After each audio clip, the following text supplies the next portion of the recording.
Perfect. So welcome everybody.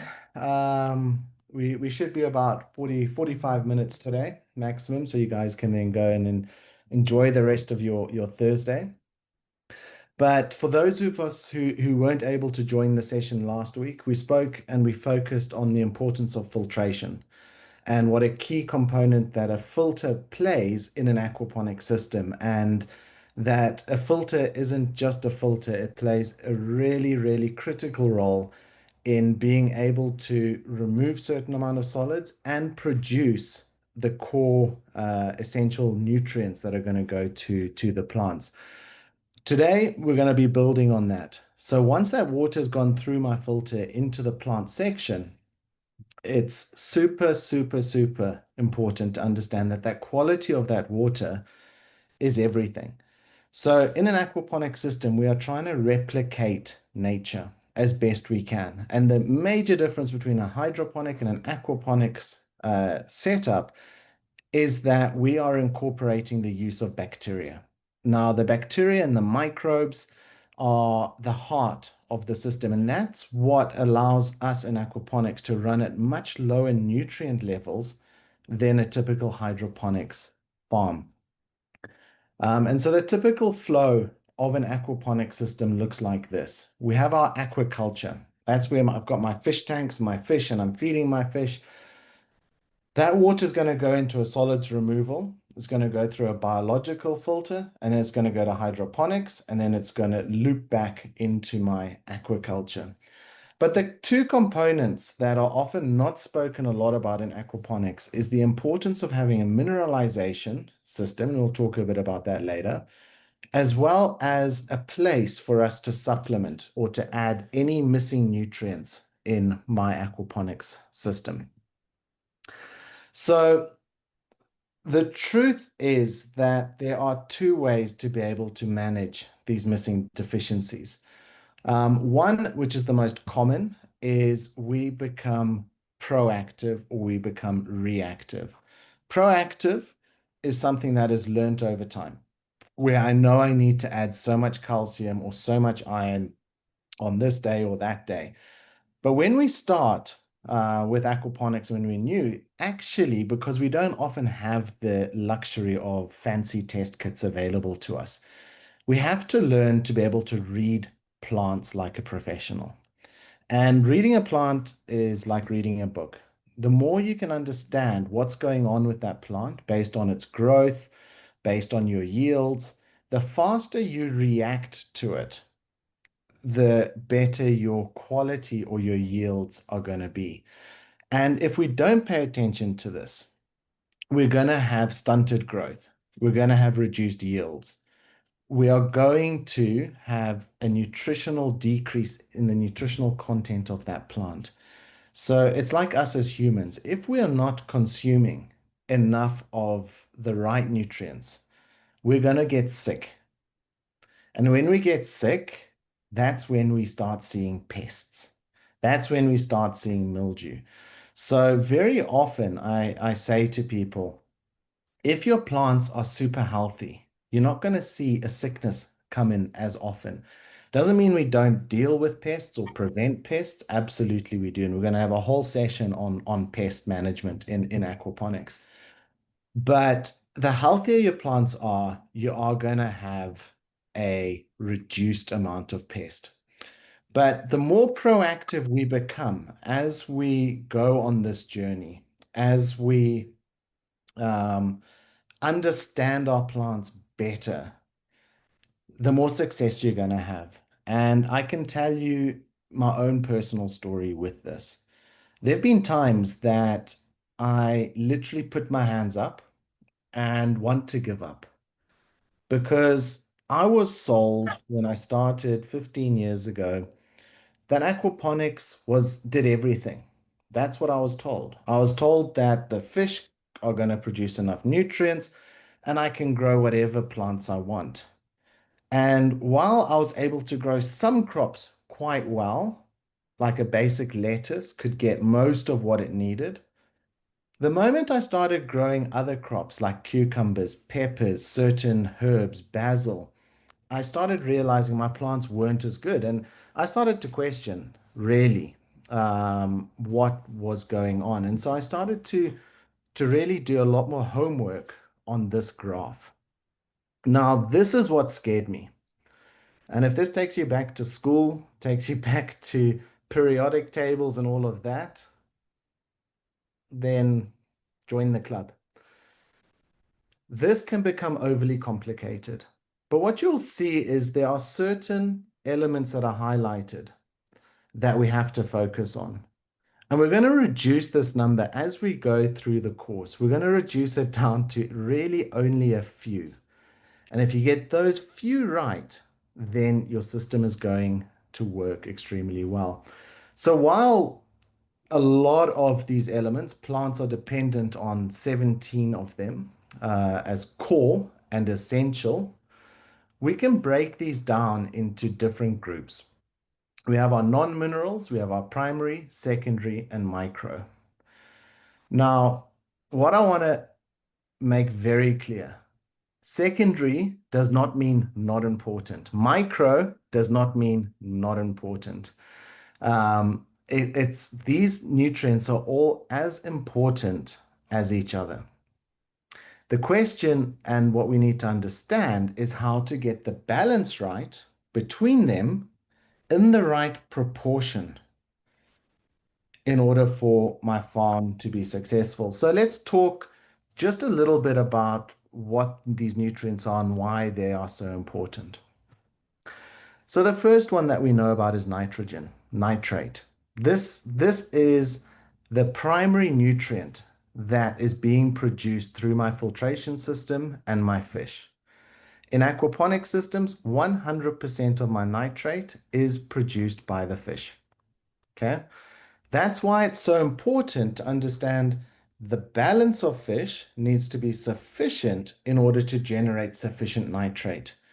But the truth is that at some times in your aquaponic journey, you're going to have more fish, and at other times, you're going to have less fish. Maybe your fish died, maybe you harvested them, maybe you're just starting off. And if I'm starting off with small fish, um, I'm not going to produce enough nitrogen. But as my system establishes and I get the rotation of my fish correct, I'm looking to produce between 50 to 100 ppm of nitrate from those fish and the mineralization alone. Really, I shouldn't need to add extra nitrogen. If my nitrate is too high, that can also be detrimental. So don't think that the more nitrates I've got, the better my plants are going to grow. Interesting fact, lettuce needs more nitrate than tomatoes or peppers. And if my nitrate's too high, my peppers or my tomatoes are not going to grow as well because that plant is wanting to consume it. Actually, the plant doesn't know how to stop eating nitrogen. It's like a protein. It doesn't know when to stop. And if my nitrogen is too high for the crop I'm growing, I'm going to have a negative effect on the fruit, which is my objective. But the important thing to note here is from the fish feed and the fish, I'm going to be able to produce enough nitrate. Phosphorus, very, very, very important for my plants. But in aquaponics, I can get between 60 and 80% of my phosphate requirements. But if I'm mineralizing, I can actually get that to 100%. And and so I'll talk about mineralizing. What is it? What is it? What is it? I'm going to get to it. But I should be able to get sufficient phosphates, phosphorus, sufficient nitrate.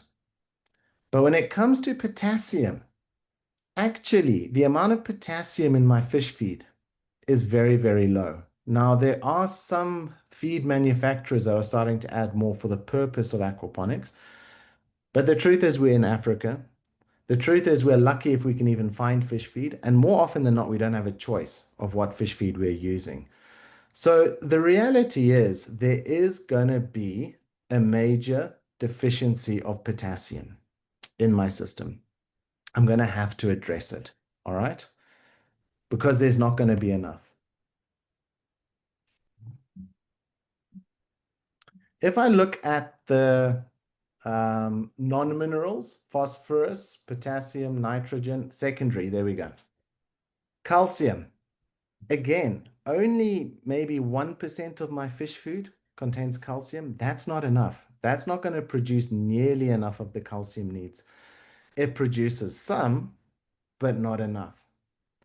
Now, another complication that I'm going to just mention here is that calcium competes with other nutrients, such as potassium. So if I add too much calcium, it's going to knock out the potassium. The potassium is not going to become available to my plants. So even if I have lots of it, might not be enough. Magnesium, we generally get some magnesium coming from my fish and from my feed, often not quite enough. And just a little bit of magnesium will turn your plants from a very sad yellow to a very vibrant green. Sulfur, we don't have to worry about. As a rule, we've got enough of it in my aquaponics system. Iron, this is super, super key. It's a micronutrient, but absolutely essential for that plant. Again, we are not getting enough of it in aquaponic systems. So we're going to have to add it. The rest of the supporting nutrients, we don't have to worry about. So we're reducing. We started with 17. We've now got down to about 5 that we really care about in aquaponics. So if we zoom into those nutrients and we look at our nitrate, phosphorus, potassium, calcium, iron, you need to realize that at different stages of the plant growth, they need different amounts of it. So what you'll see here is if my plant is in fruiting stage, it actually needs less nitrate than when it's at seedling or vegetative stage. But what's really important here to notice is the potassium and the calcium requirements are going to change. So as I go into fruiting, the amount of the calcium and the amount of the potassium needed is going to switch. So one of the biggest mistakes that people make in aquaponics is I must run my system. I must add this much potassium, this much calcium, this much iron. Well, iron is pretty much a constant. The needs of iron is fairly consistent, but it does increase as the plants go into fruiting. So the important thing here to realize is this becomes complex very, very quickly for a lot of people. And what I want to do today is help people to understand you don't need to be afraid of this. You don't need to be scared of managing it. If you're a hydroponics farmer, then yes, you can be scared. And this is why I don't do hydroponics, because the chemical side becomes 10, 20, 30, 40 times more complicated because we are dealing in such high volumes of these nutrients. Now, for example, an aquaponic system runs very well at 50 ppm nitrate. A hydroponic system, I'm needing 150. And the moment I'm hitting those numbers, there becomes a lot more interaction between all my different nutrients. So aquaponics simplifies it. It simplifies it and it's very forgiving. When I say forgiving, it can be extremely forgiving. But when we go too far left or too far right, we're going to see a negative consequence coming through on the health of my plants. So we need to pay attention to the fish feed. What type of fish feed are we using? Are we mineralizing? Because mineralization actually provides the bulk of my micronutrient and trace elements. It provides my phosphorus. If I'm not mineralizing, I'm wasting it.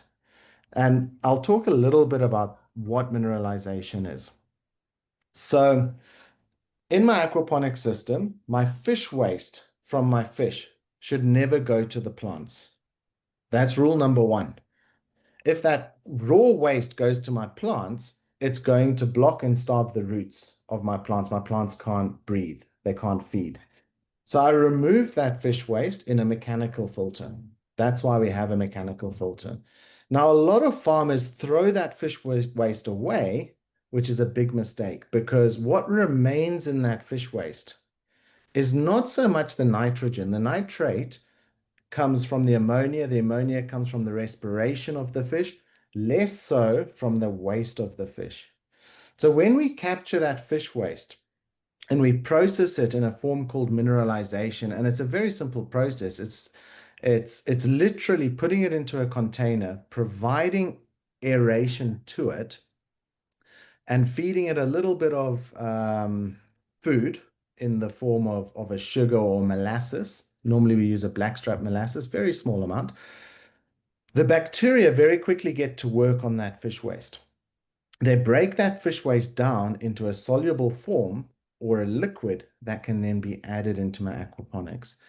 Another way of thinking about this is if you're used to doing traditional farming and you use compost, if you take that compost, not the compost, manure, compost is already in a broken down form. But if I take manure and I put manure on the ground, are my plants growing from the manure? No. The plants are growing because the microbes that are breaking and feeding on that manure, they are making the nutrients available in the ground for the plants to grow. In aquaponics, we're doing exactly the same, but we're not using alternative manure, we're using manure from the fish. So when we process it through the mineralization, we get one of the most powerful nutrient solutions. It's not super high in nitrate.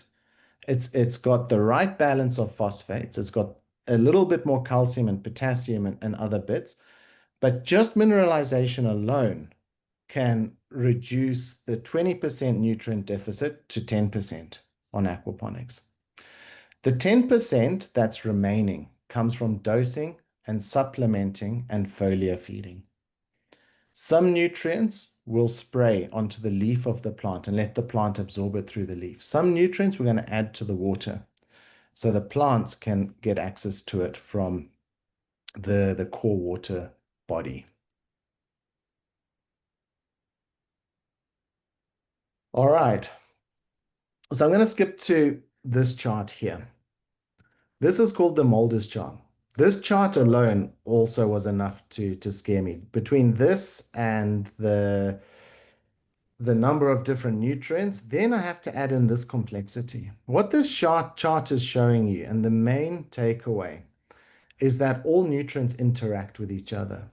Some are antagonistic and some are stimulative. Stimulative means if I increase one nutrient, I need to increase another nutrient. Antagonistic means if I increase one nutrient, it decreases the availability of another nutrient. And again, this can be scary, all right? Because the easiest way for me to explain it is if you're a farmer, the main fertilizer you're going to buy is NPK, nitrate, phosphates, and potassium. Those three nutrients move very nicely together. However, it doesn't contain calcium. Why? If you look at this chart, and we just have a look at calcium on this chart, what you'll see is calcium interacts with a lot of different nutrients. It antagonizes them. This is why calcium is always added at a different time to the other nutrients. Okay? But you don't need to be scared. This is painting the picture of some of the complexities around nutrient management. And I can give a classic example here. There was a fish farm in Mauritius, and he followed the textbook very, very well. And the textbook said, if your pH is high, use phosphoric acid to bring your pH down. So the problem he had, his pH was always very, very high because of his water source.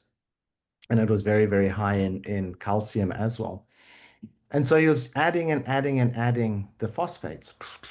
or phosphoric acid, which is almost pure phosphate.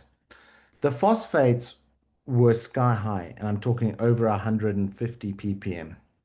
That alone locked out all the iron, locked out all of the potassium, and his plants simply just did not grow. So you have to be very, very aware of the interaction of nutrients and with plants in particular. So this Mulder's chart, again, it's a very nice one to go read up on. It's a nice one to have as a reference guide, but we're going to start simplifying this. And at the end of the session, I'm going to give you guys a guide that I've put together that will really make your lives much, much simpler. Okay, so I've painted the picture around nutrients and all of these different nutrients. We've summarized it down quite nicely to a few less nutrients. All right, so now we can focus on calcium, iron, potassium, magnesium, phosphorus, and nitrate. Those are the only ones we really have to worry about. Now comes a very, very, very nice little trick. How do we understand what is deficient in my system? What is the plant needing more of? How do we read that plant to really understand what is lacking? We can break these nutrients further down into immobile nutrients and mobile nutrients. Now, only two nutrients are immobile, calcium and iron. All right? Calcium and iron are the two main immobile nutrients, and the other four are mobile. What does this mean? It means that, and the key difference between mobile and immobile, I actually need to go to this one.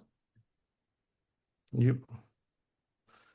Is that mobile nutrients, here we go. If a nutrient is mobile, it means that the old leaves can pass it to the new leaf. So for example, if I'm not supplying enough of a nutrient, if that nutrient's mobile, it's going to move from my old leaf to my new leaf, which means my old leaves are going to show me the deficiency first. Otherwise, it's going to be my new leaf.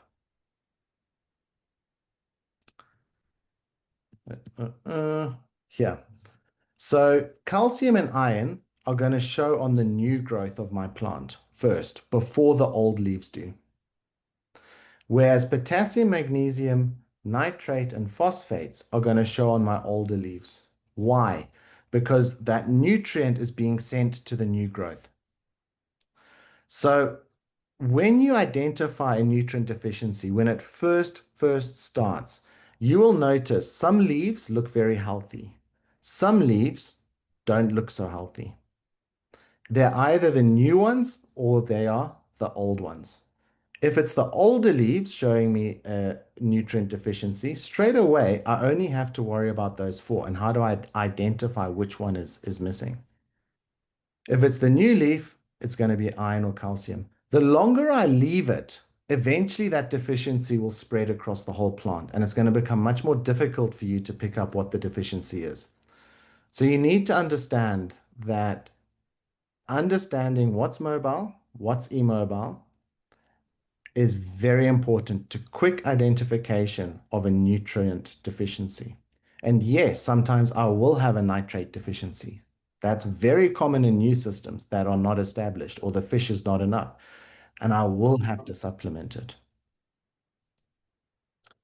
But if I leave it too long, you're not going to be able to quickly identify what's going on. Another very important factor is to understand that pH is extremely essential to that plant being able to take up the nutrients. So even if I have enough iron in my system, but the pH is above 7.2, my plants will show a deficiency because they're not able to access that nutrient. That is why aquaponic systems are run at a pH of 6.5. And if I could put all my emphasis onto that today, that 80% of farmers who are seeing nutrient deficiencies, their pH is too high. And as I mentioned that example earlier of the farmer whose pH was too high and he added phosphoric acid because he knew that, a bit of phosphate was good. You add too much, it's also going to be a problem. But if you keep your pH pinpoint, you make sure that that pH is exactly where it needs to be, you're going to see your plant now has the best chance of accessing what little nutrients are available in the aquaponics system. So how do we then break down what the nutrient deficiency is? So I've spoken about the difference between my mobile and my immobile. If it's a mobile nutrient, I'm seeing that deficiency on the older leaves, okay? Then you can follow a very simple, very quick flow diagram. Is that coloring uniform? So in other words, is there a uniform yellowing of the entire leaf? Yes or no? If it's yes, nitrogen, your nitrate's not enough. We need to increase the nitrate. If the yellowing is not consistent across the whole leaf, and you'll find it's either between the veins or on the outer side of the leaf, then we move down. Is the yellowing happening between the veins on the older leaves? Yes, then it's magnesium. No. Is there browning or scorching on the edge of the leaf? Yes, it's potassium. No, it's phosphorus. All right, and here are some examples, just a few pictures of those specific nutrient deficiencies for all of them. So within 30 seconds or 20 seconds, following this flow diagram, you can very quickly identify what your system is short of. And yes, you could be short of a few different deficiencies across there. If you look at the immobile nutrients, it's either going to be iron or calcium. All right. It's not going to be one of the other nutrients that we've spoken about. If it's iron, then you're going to see that yellowing between the veins on the newer leaves. Otherwise, it's calcium. So yes, there are other things on here that you're looking for in terms of distorted growth, bubbling of the leaf. But this here will tell us very quickly what is deficient. Now, the challenge is if I'm deficient on two nutrients that are not compatible, I have to add them separately or at different times. So let's look at these examples here of a mobile nutrient deficiency. So here's a photo that I took at a farm. What are we seeing on this? What do you guys see on this particular plant? The new leaves look pretty green. They look pretty healthy to me. The older leaves, oh my goodness, it's totally yellow. I saw this actually this morning on a plant. So what's wrong with this leaf? Follow the chart. All right. Uniform yellowing of entire older leaf? Yes, nitrogen. My nitrate's just not enough. What if we looked at another example? On this example, not as clear, but if we look closely, those older leaves look very nice and green. But if you look closely at the new leaf, that very, very small leaf on the top of the plant, it's yellow. Again, we'll look at where the yellowing is. It's iron. I don't have enough iron. So spending time just to understand, and we'll share all this information with everyone afterwards. But the moment that I could simplify these nutrients into mobile, immobile, then I forget all the nutrients that we don't worry about in aquaponics. And I look at just the few that I have to worry about, I can very, very quickly see what the issue is. And this changed my life, really. And it's I don't know if anyone here is old enough to know Crocodile Dundee, but it always reminds me of being like Crocodile Dundee. You know, he kind of the guy that knows everything, but he's got his little cheat book in his pocket. And then he'll, look at the sun and tell his girlfriend what the time is. And then when she's not, when she wasn't looking, he looked at his watch. It reminds me of that. Having these little cheat sheets, you can walk into any farm and within a minute or 30 seconds, identify what is short. When you are short on nutrients, when your plants are not as healthy as they should be, you are going to end up with pests, deformed plants, and you're going to miss out on the yields that you're hoping to achieve. So now we've identified what's missing. How do we address it? How do we target that missing nutrient in the right way? I do have a tool. I'm going to show you guys that tool just now, available on our website if calculations scare you. But effectively, if I'm able to measure, and these nutrients, you can measure them. You can even send your plant for analysis or water for analysis. You can get it back exactly what the nutrients are. Or you can buy test kits that will allow you to manually test and get a rough indication of where they are. But the chart here, or the table on the right-hand side of the screen, it's mentioning those core nutrients, and those are the only ones I'm ever going to worry about in aquaponics: N, P, K, Ca, Fe, and Mg. All right. And P is not potassium. All right. It's phosphorus. So P, P, P is not potassium, K is potassium. I've made that mistake many times. So on this chart, it's going to give me an idea of what my levels should be. So as I mentioned earlier, if I've got a farm that's predominantly vegetative, leafy greens, lettuces, herbs, fast-growing leafy plants, I need that extra nitrogen for that leaf growth. If they are fruiting, my nitrogen needs to be a little bit lower. Now, if my nitrogen's not right, what do I do about it? If I am mineralizing, I'm introducing about 5% extra nitrate into my system. So it's not to be looked over. It's really important. But I can add things like ammonium nitrate, potassium nitrate, or calcium nitrate. But I'm only going to add a potassium nitrate if my potassium is also low. If my potassium levels are fine, I'm not going to add a potassium nitrate. I'm going to add ammonium nitrate. And every one of these products you'll see has a percentage. These are the guidelines. So if I buy potassium nitrate, 38% of that is nitrate. So how much do I add? The formula's on the left.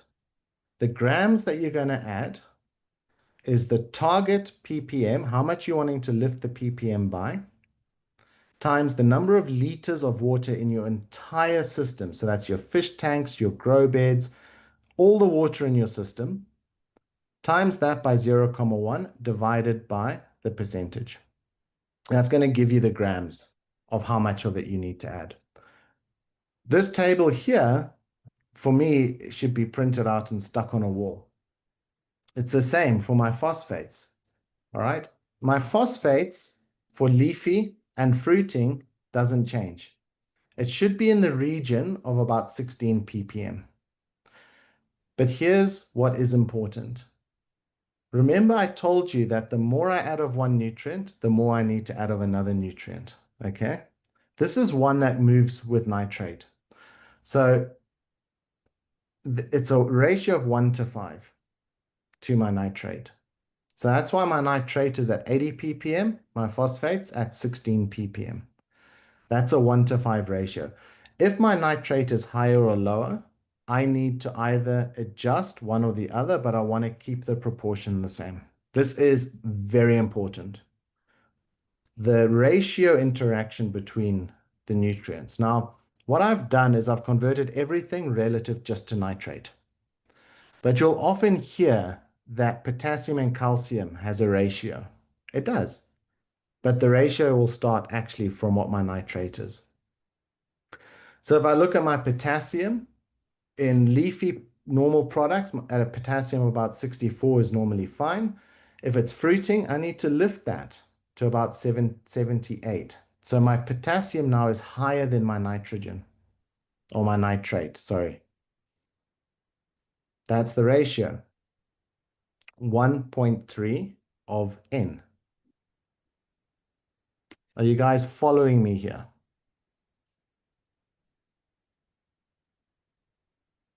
I can't see the questions. Mark, can you just follow if there's questions for me and let me know? Yes, I have been answering Okay. some of the questions that have been coming through, but All I'll let you know at the end as well if there are any unanswered ones. right. Okay, cool. Perfect.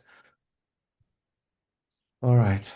So, so what you'll see from just this chart here are recommended products. Now, a lot of people ask me, should I supplement organic products? You can. You can get the equivalent of a potassium supplement that is organic. It will also have a percentage of potassium that's in it. The problem we have is availability. Availability of the nutrients is our challenge, especially in Africa.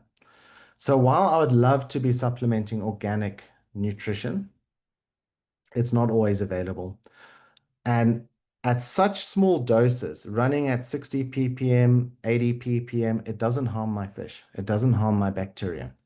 So don't be afraid or scared to use that nutrient. It's not going to alter the plant itself. So for all of those nutrients, you'll see for iron, normal leafy crops at about 1.5. But when my plant is fruiting, it needs additional iron to be added. And I saw there was a question that came through around the different types of iron. You've got Fe, EDDHA, DTPA, and the likes. Again, if you've got access to it, EDTA is actually, Mark, correct me, but not a recommended. Yeah, it's not the top one that you would go for. You rather want a chelated iron, usually the FeDTPA one. Yeah. The DTPA is readily available, not so hard to find. It's not toxic. Um, the DDHA is the purple iron. That's what a lot of people recommend. The DDHA is probably the best, but it's going to make your water go a little bit purple. And quite a few farmers don't like that. They want to be able to see clean, clear water. But you've got to use what you can find. And the iron is absolutely essential when you venture away from a basic leafy green. I mean, some lettuce can get away with a zero point 0.3 iron, and the fish food itself is going to be sufficient. The moment you're venturing into other alternatives, you're going to need to be supplementing. So in terms of the calculation, I'm going to give you guys a link if formulas you're struggling. But what you just need to understand is of all of the products here that I've listed, you will see that that product contains only a certain percentage. So for example, ammonium nitrate only contains 35% of the actual product is nitrate. It's not 100% nitrate. So for every gram of potassium nitrate or ammonium nitrate, only 35% is actually nitrate. And if I add 1 gram of pure nitrate, I'm going to lift my system per liter. I'm going to add 1 ppm to the system. Okay. So like I said, this formula can look very daunting, but you can make a calculation in Excel. But like I said, I've got a tool that runs the hard numbers for you. I'm going to show it to you guys now. But the important thing is to know the correlation between the target ppm is how much do I want to lift the ppm. So if my nitrate is at 40 ppm and I want to lift it to 60 ppm, then I need to lift it by 20. And if you look here are just some calculated examples of it. So for example, if I want to add 10 ppm of nitrate, I'm going to add 65 grams of calcium nitrate, which is at 19%. Or phosphorus, if I'm using MKP, I'm going to add 43 grams per liter to lift it by 10 ppm. And these are just calculated examples, so you guys can go and enter the numbers into the formulas and start double checking if you've got it right. But just be very aware of the ratios is super important. And if I am adding, say, MKP, it does contain other elements and it's going to increase those other elements as well.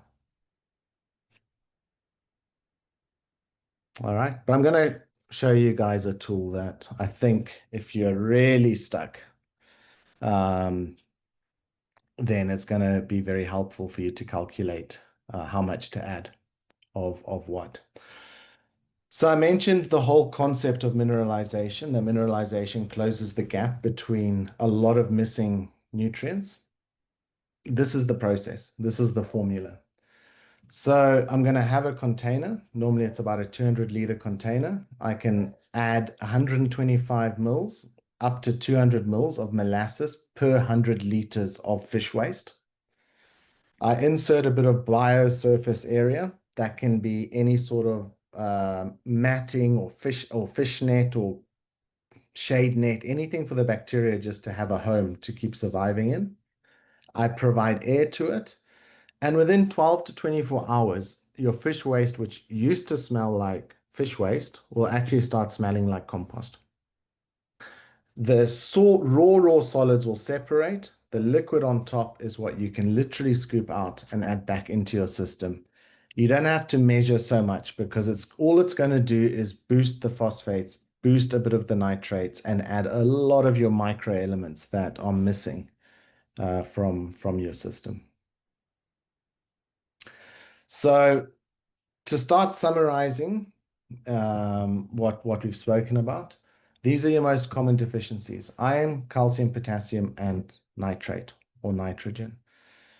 Once you've mastered these, you can start worrying a bit more about your magnesium. You can start worrying a bit more maybe about some of the other trace elements.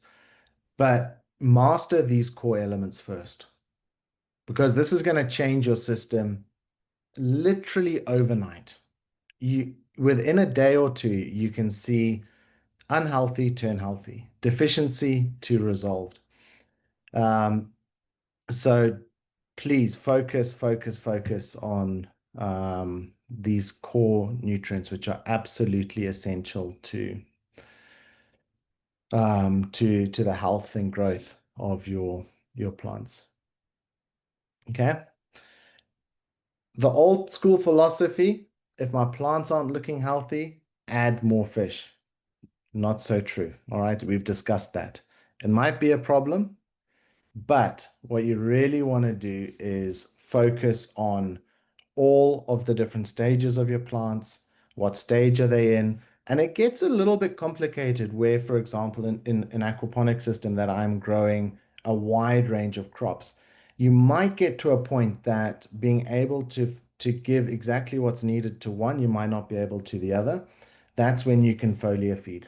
So you can actually foliar feed these applications in small doses and allow the specific plants that need a bit more, maybe it's a bit more potassium or a bit more magnesium, spray it onto the plants that need it so you're not wasting. If you're blindly just adding and adding and adding, the more you add, the more you need to add.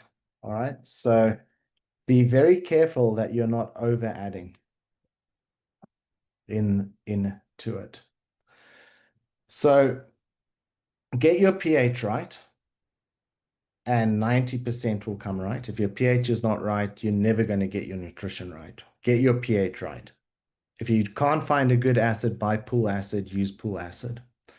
If your pH is too low, you're going to add something that's more alkaline. And then you focus on your iron, potassium, calcium, your phosphorus, and your magnesium. Learn how to identify each one. Practice, practice, practice. And that's going to allow you to extremely quickly identify what your issue is and react to it. So, as I promised, I will show you guys a little tool quickly that we've put up on the website. So it is completely free. So if you go to our website, aquaponics.africa, and you go to Aquaponic Insights, there's quite a lot of useful tools on here. What you'll see here is a section called Tools and Calculators. This is the one I'm talking about, Hydroponic and Aquaponic Dosing Calculator. You enter the volume of your system, for example, 2000 liters. Select the crop that you are growing. Choose whether it's aquaponics or hydroponics, and straight away you'll see the nutrient levels all change. So don't follow hydroponic dosing requirements for aquaponics. Never. Follow the aquaponic dosing requirements. It's going to give you the recommended values. If you know your value, for example, if your nitrate is 30, you can enter it.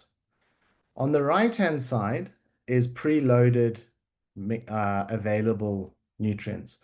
If you want to remove one, you can remove it, or you can add a new one. So you can add a nutrient, remove it. So if you don't want one to be in your calculation, you can remove it, but you can basically add what products you have. And when you click calculate, it's going to give you a very nice breakdown of how much of each of the products you need to add. It's going to tell you your current, what your target is, and what's needed, and actually what's being achieved.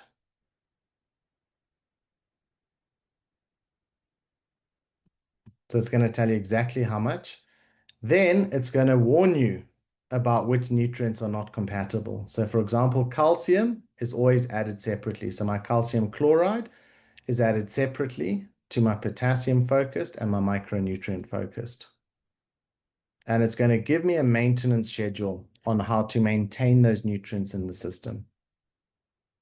So mix A, wait 24 hours, mix B, wait 24 hours, mix C, and so on.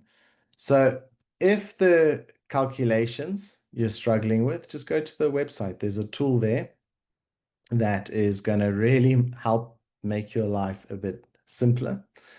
And we're developing a lot of new products all the time. So we'll keep, as we've got them, we'll make them available and hopefully start simplifying the complexities around aquaponics. So yeah, I think we do have some time for questions. If you want to add in more questions, you're welcome to, Mark. Maybe if you can just find the important ones that have come through. But I will also just use this opportunity. We do have a course starting on Monday. If you want to know more about all aspects of aquaponics, everything from designing a system, running a system, understanding the financials, the business planning, the operations, operating schedules. We've got a course starting on Monday. It runs for 2 weeks on Monday, Wednesday, and Friday in the evening between 5 p.m. and 7 p.m. South African time. So most people can fit it in alongside the farm and work. There is still availability and space on there. So if you do want to sign up, you can sign up on the website. And you'll get all the information, all the details are there. It's only 1,495 Rand for the 2 weeks. So it's very affordable, and you'll get a whole load more tools in addition to the ones that are publicly available. Awesome. All right. Mark, any major questions we need to? I think a good question will be, we got one from Koena. He asked, how would one treat mealybugs on peppers without the use of pesticides? I'll just want to kick off what I said in the chat there.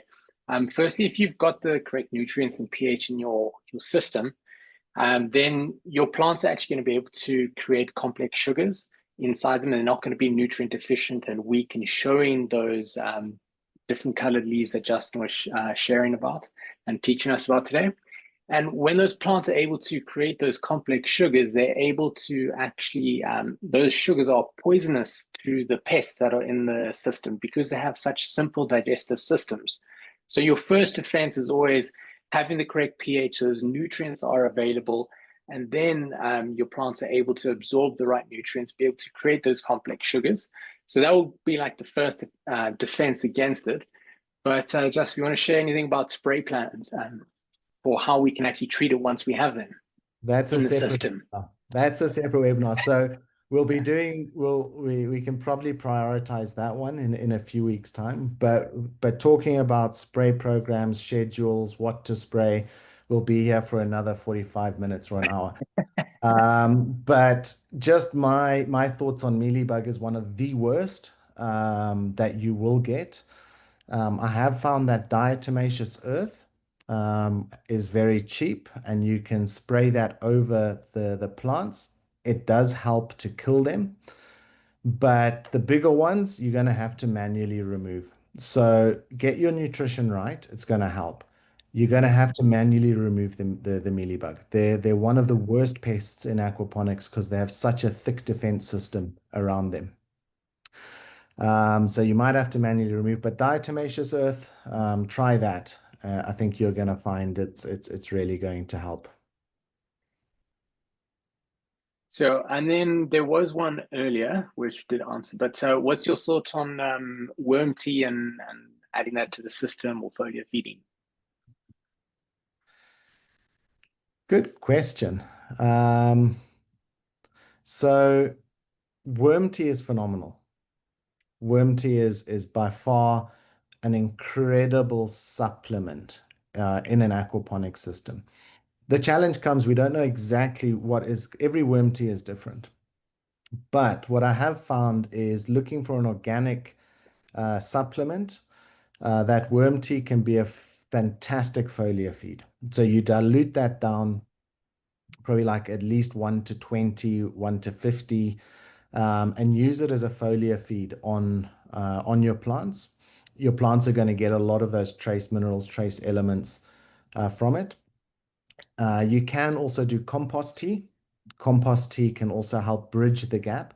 And like I said, you are bridging these gaps more and more by using what you have available to you. But what is still important is to read that if I have a specific iron deficiency, I can't tell you that your worm tea has sufficient iron, unlikely. But it's going to really help to close the gap on, like I said, an aquaponic system starts at maybe 75% of my nutrition because that's my nitrate. The 25%, if I'm mineralizing, I close that gap to maybe a 15% deficiency. If I'm using worm tea or compost tea, I'm closing it even further. So I'm definitely reducing the potential issues. And just to end off as we're almost at the end, what would be your one takeaway message from this lesson that you've given us this evening? My takeaway. Yeah. What's your key thing there? Simplify it, okay? Simplify nutrition. Understand and study mobile and immobile. It took me years to get it into my head, the difference between a mobile and an immobile. All right. Mobile nutrient, the nutrient can move within the plant. It can go from the old leaf to the new leaf. An immobile nutrient can't. It stays in the old leaf and the deficiency shows on the new leaf. Because then I can eradicate straight away potential or other potential what the issue is. So the mobility of nutrients, understand that. If you're still confused, continue to read up, master that. The second one is pH. pH, with the wrong pH, nothing's going to grow. It's that simple. So make sure that you are on top of your pH. Not very hard to balance or to manage, but those are my two takeaways. If you just remember those two things from today, the rest you're going to be able to plug the gaps and the importance and do your homework. Find out what nutrients are available. See what you can use. And the challenge is aquaponics, we don't use a lot of these nutrients, but it doesn't mean we don't need them. So sometimes finding them in smaller quantities can be a challenge. But if you buy it, you're going to have it for a long, long time. All right. So yes, Max, absolutely. The upcoming course is like an aquaponics MBA. You're right. In 2 weeks. Uh, but it's brand new content. We've updated all our content based on our latest research. We're continuously learning. We're continuously adapting and evolving. We're involved with a lot of different aquaponic farms across Africa, different climates, different regions. So we address a lot of those nuances. But for us, the key is to making it successful. So please, guys, take something away from today. Understand the balancing between the nutrients, understand the ratios, understand pH, and nutrient mobility. There we go, Mark. Thanks. Just we've got one hand up from Diva.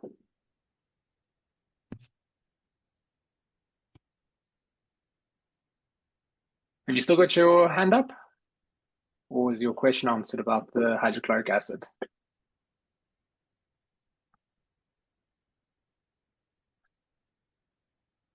Okay, I think that was it. But yeah, thank you, Justin, and thank you to everybody who was able to join us. It was wonderful to see everybody and taking the time. And yeah, look forward to having you either in our course that's coming up, but also on our next webinars that we're going to be doing. Hopefully, we'll be doing them soon. Yeah, and we'll send you through the link so you can rewatch this as well.